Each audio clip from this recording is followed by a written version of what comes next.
Di video ini aku pengen nge-share ke kalian tentang pengalamanku waktu aku hiking di Gunung Rinjani.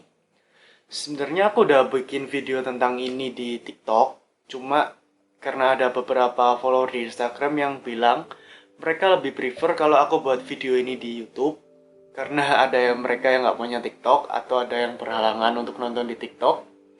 So I decide to make this video. Mungkin beberapa dari kalian juga udah tahu sekitar 2 minggu yang lalu sebelum aku bikin video ini aku hiking di Gunung Rinjani bareng sama Leo, Kenaro, Gandhi, sama Vigo. Dan untuk kalian yang penasaran gimana cerita lengkapnya kita waktu hiking di Gunung Rinjani, kalian bisa cek di channelnya Leonardo Edwin atau di channelnya Double G. Nanti aku bantu share linknya di komen supaya kalian bisa ngecek di channel mereka. Singkat cerita, kita itu naiknya melalui jalur Sembalun via Bawak Naung. Kita naik dari Bawak Naung sekitar jam 9 atau jam 10 pagi. Sampai di Pelawangan itu aku baru sampai sekitar jam setengah 9 sampai jam 9 malam. Jam setengah 3 pagi atau jam 3 pagi kita mulai summit attack. Terus sekitar jam 12 siang kita turun dari Pelawangan menuju ke Segarana. Habis dari Segarana kita stay 1 malam. Besoknya jam 10 pagi kita baru start jalan turun melalui jalur Torean. Di pendakian kali ini pendakian paling berkesan sih buat aku karena ada satu pelajaran yang lumayan penting yang bisa aku tangkap dari pendakian ini. Waktu turun dari jalur Torean, kakiku ini cedera, aku jatuh. Sekitar 1 jam perjalanan dari Segarana aku jatuh, kaki kiriku tuh ankle bengkak, sampai sekarang masih ada bengkaknya, agak sakit. Waktu jatuh sekitar 5-10 menit itu udah nggak bisa gerak, nggak bisa jalan. Jadi aku harus diam sekitar 5-10 menit baru aku bisa berdiri, tak paksain jalan. Masih sakit banget, cuma ya dipaksain. Aku masih bisa jalan lumayan cepet. Tapi aku harus sampai extend 1 malam di gunung. Aku ditemenin sama Vigo di gunung, yang 3 teman lainnya harus turun karena mereka ada jadwal yang harus dikejar. Jadi aku extend 1 malam di gunung karena kondisi kakiku yang kayaknya udah maksimal dan gak bisa dipaksain lagi. Yang bikin aku belajar itu ini.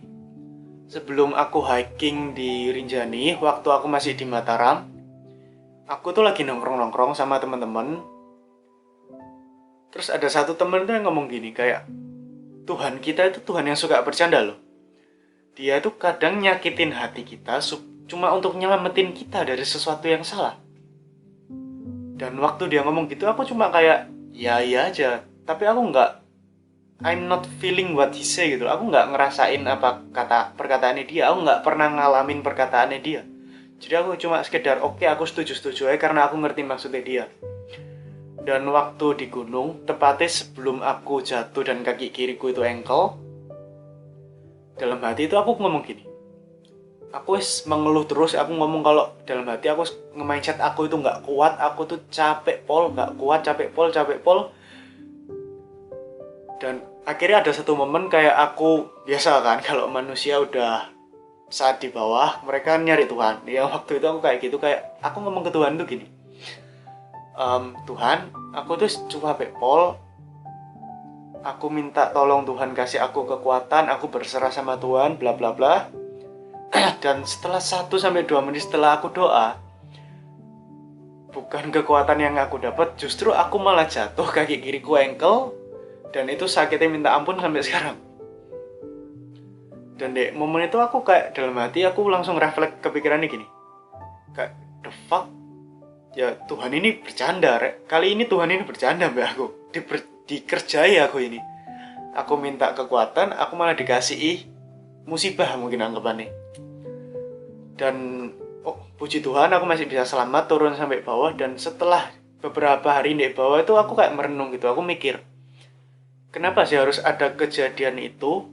Kenapa waktu aku minta kekuatan sama Tuhan, bukan kekuatan yang dikasih, malah masalah yang dikasih? Kenapa? Dan ada satu kalimat yang terlintas di pikiranku yang buat aku belajar itu gini. sometimes we are stronger than we know. Kadang itu kita itu kuat. Di momen kakiku masih nggak apa-apa, aku mengeluh aku itu gak kuat, aku nggak kuat, aku nggak kuat. Dan setelah aku mikir, di momen kakiku pincang, Tuhan membuktikan kalau aku itu masih kuat jalan sekitar 10 jam dari Segara Anak menuju ke hutan itu. Mas 10 jam jalan, kondisi kaki pincang, bawa carrier yang cukup berat karena isinya logistik semua di aku. Dan itu Tuhan buktikan kalau aku tuh cukup kuat.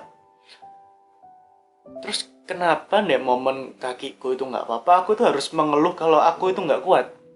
Dan satu hal yang aku pelajari adalah, ya sometimes bukan karena kita nggak kuat, tapi karena kita nggak nyaman dengan rasa sakit yang kita rasain. Itu yang buat kita akhirnya ngedrag diri kita down gitu.